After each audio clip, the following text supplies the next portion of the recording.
Hello Huples Cat. 2 mornings after I woke up in my tent, going to the tent to do a few things and video and show you, but on the way I noticed this. Our beaver ponds are now well stable enough to walk on. I've also been hearing a large predatory animal in the forest at night, and it's been tracking Wolfie. So I've been insisting that he goes out with a leash on, which we generally do at night, but we have to always do it and keep him quite close to us because carnivores get very hungry in January. Not sure if the light's going to allow you to see this or not, but that's fresh snow in the last 24 hours on ice, and it is absolutely the size of the paw.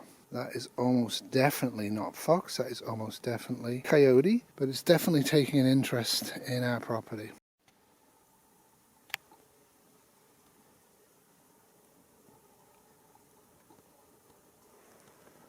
So there's the trees I'm going to chop down and drag them away on the ice, I think.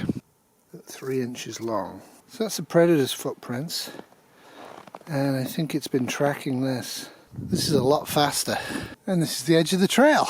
So I'm going to go in there, go about half a kilometre up a hill and get to my campsite.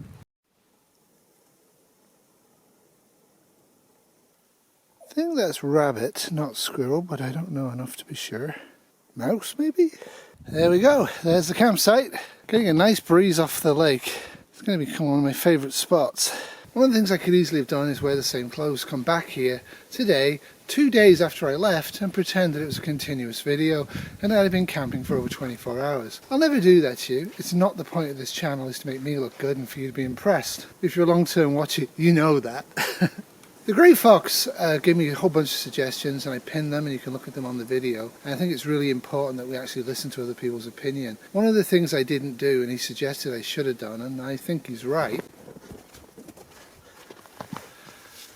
is my boots. And these are very cheap boots from the convenience store for like 50 bucks Canadian. Absolutely brilliant. They work better than anything else I've ever had.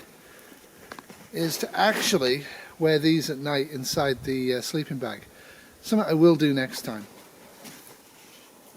Now I have to put the boot back on quickly because it's very, very cold. It's actually the same temperature, it's like -12. So one of the things I underappreciated is the importance of clothing. Yes, I have bug out clothing for the winter, and I wore that to sleep with and also to decide to camp and be here. What I forgot, because I don't do it for a living, is that it wasn't enough. Having 1 layer of thermals was not enough for me. At 4 AM I needed 2 layers of thermals. Put the sweatshirt back on, which helped, but at the same time it made me appreciate. I feel that I have a lot of gear. I feel that I'm very well prepped for bugging out in the winter. I'm not.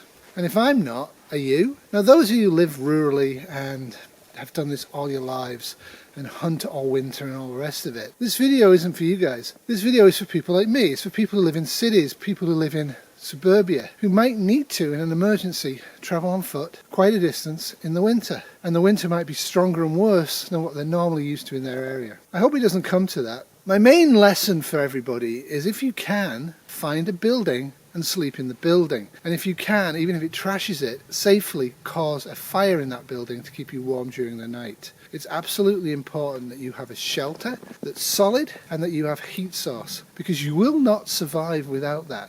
Now I know people say you can wear the clothing and all the rest of it. I got really good clothing. I've spent quite a lot of money on it. And yes, you can be outside for prolonged periods wearing clothing. But if you have a family, if you have a disabled child, if you have a tiny dog... But for now, me and Puffin have to leave, because Puffin is cold. Do you want in the tent?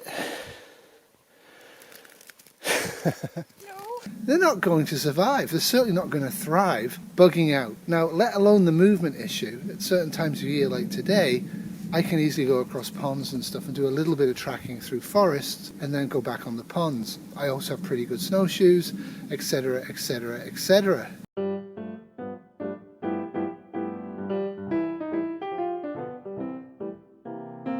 What I don't have is the ability to sleep in this tent and be comfortable all night long. Comfortable. That's what I'm going for.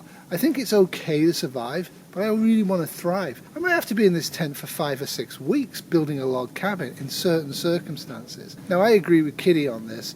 In any massive national, international event, there's going to be so many unused buildings floating around that you really won't have to sleep in a tent unless you choose to. certainly not in the winter. So that's just disaster, everything fails planning. Well, I'm going to strike the tent. A couple of things I did right this time. As you can probably see, I'm actually at a height, and that really helped in terms of dampness. And I didn't get water under the tent in the middle of the night, like I did last year. The tent itself during the day is actually quite warm. If you just lie in there and have it sealed, because of the sunlight, it's very warm. Now, I would have preferred to have it at an angle, but you have to put it for prevailing winds. So I orientated it this way so I'd get the maximum sunlight in the morning. Really wanted it to warm up in the morning. But with prevailing winds, usually this way or this way, make sure it wasn't going to hit the door or go over the back of the tent and then into the door.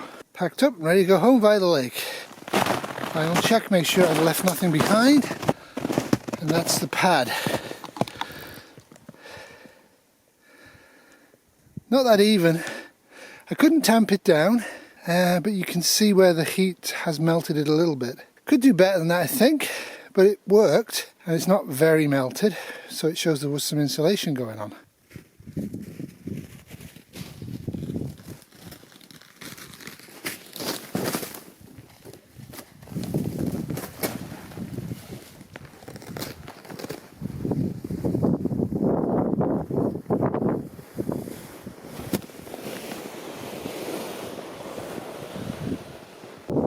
Doodles from the windswept cold north. This video has been brought to you by an extremely cute terrier production 2023.